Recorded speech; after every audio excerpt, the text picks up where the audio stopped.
Junior, who receives a 6-month prison sentence for a minor crime, is escorted to his cell, where he meets his cellmate, Eric.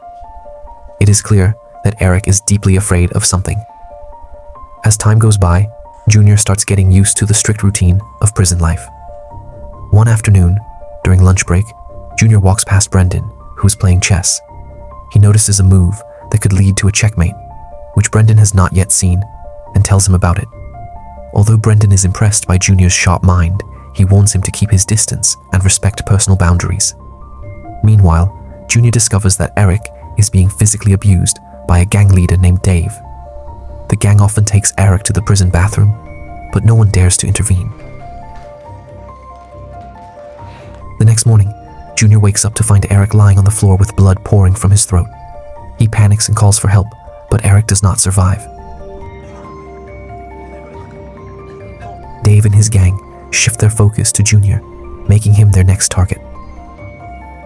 One evening, as Junior is heading back to his cell, Dave's men surround him. Luckily, Brendan and his crew members, Sterlo and Merv, arrive just in time to rescue him.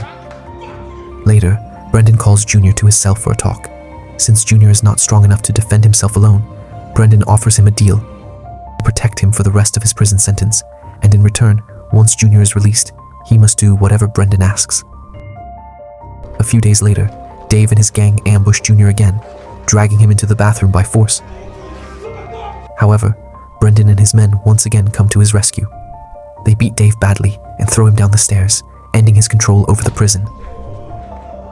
Several months pass, and the day of Junior's release finally arrives.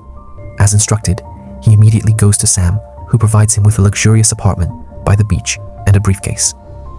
Junior arrives at the apartment and is amazed by the beautiful ocean view.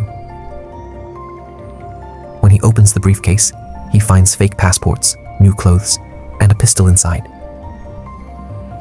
That night, a woman named Tasha comes to his apartment and gives him some cash and a cell phone, which he will use to receive important instructions. Next, Junior follows Brendan's instructions and visits a retired soldier named Private Wilson, who supplies him with some weapons. After receiving a quick lesson on how to use them, Junior goes to a local tour agency that offers helicopter rides and books a tour. During the flight, Junior pulls out a gun from his briefcase and forces the pilot to change direction toward the prison.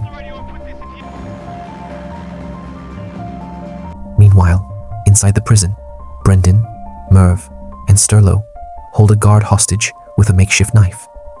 They force the other guards to open the main gate, allowing them to rush outside. Soon after, Junior arrives with a helicopter. Brendan and his men quickly climb in and take off, leaving behind the hostage. They fly far away and eventually land in the middle of a mining field, where Sam's car is waiting for them. The gang releases the helicopter pilot unharmed before getting into the car and disappearing from the scene. They go to Sam's mansion, where they are given details about their next mission, which is stealing 6 blocks of pure gold from a gold mine. If they succeed, each of them will be rewarded with $2 million. That night, while staying at Sam's mansion, Junior spots Tasha and follows her to the swimming pool to talk to her. Sam's aggressive nephew, Josh, arrives and pushes Junior into the water. Since Junior does not know how to swim, he starts drowning, forcing Tasha to jump in and save him. Later that night, Junior walks through the city streets, feeling embarrassed about what happened. Tasha finds him and offers to take him to dinner at a Chinese restaurant. During their meal, Junior asks why she stays with an older man like Sam when she seems to have enough money to leave. Tasha tells him that the last woman who tried to escape was hunted down and killed. The next morning, Brendan is angry about what happened between Junior and Josh the previous night. He scolds Junior for being distracted by a woman when they have an important job ahead. That afternoon, Brendan and Junior visit the gold mine to study the location and finalize their plan. On the day of the heist, dressed as electricians, the entire team enters the mine while Steve waits outside in a getaway vehicle, keeping watch for any police presence. Junior climbs through the ventilation ducts and sneaks into the gold processing room, where raw gold is turned into solid bars.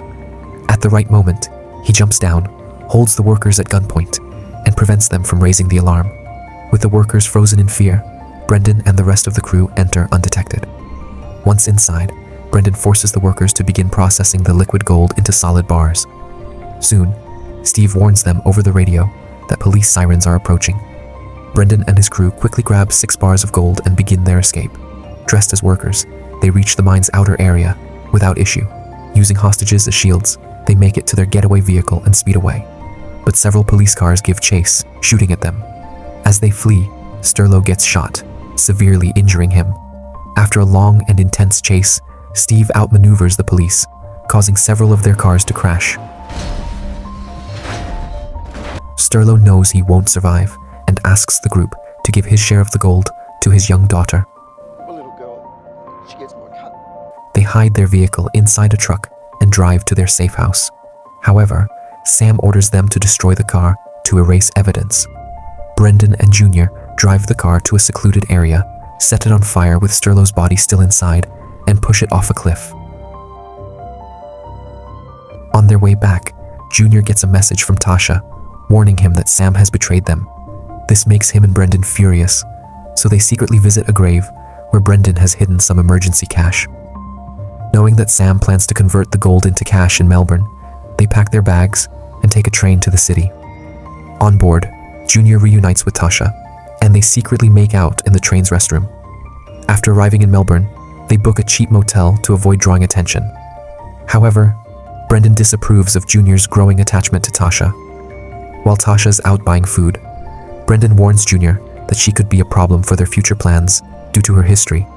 He offers Junior a bigger cut of the money in exchange for leaving her. Tasha overhears this and becomes deeply hurt. She storms out, but Junior goes after her, trying to explain. Tasha warns him that Brendan might abandon him after the job, just like he suggested doing with her.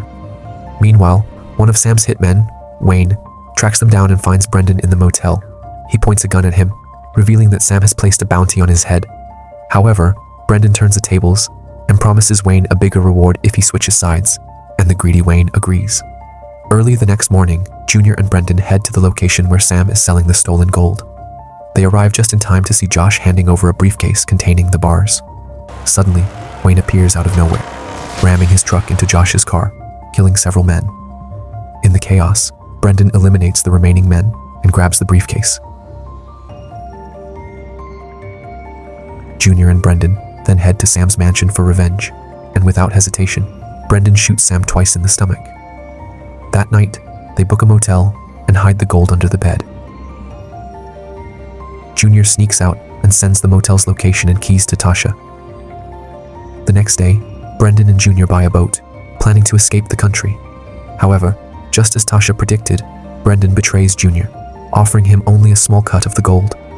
But Junior reveals that he already expected this betrayal and had given Tasha the motel location earlier. She replaced the gold bars with useless stones and hid the real ones. Enraged, Brendan drags Junior into the water and they engage in a fierce fight. Since Junior can't swim, Brendan initially has the upper hand, but he eventually pulls Junior out of the water. Junior promises to send Brendan his fair share of the money before leaving on a small boat. Later, Brendan returns to the motel, but he is finally arrested by the police and sent back to prison. Months later, Brendan receives a message from Junior, revealing the location of his share of the gold, which gives him a renewed sense of hope.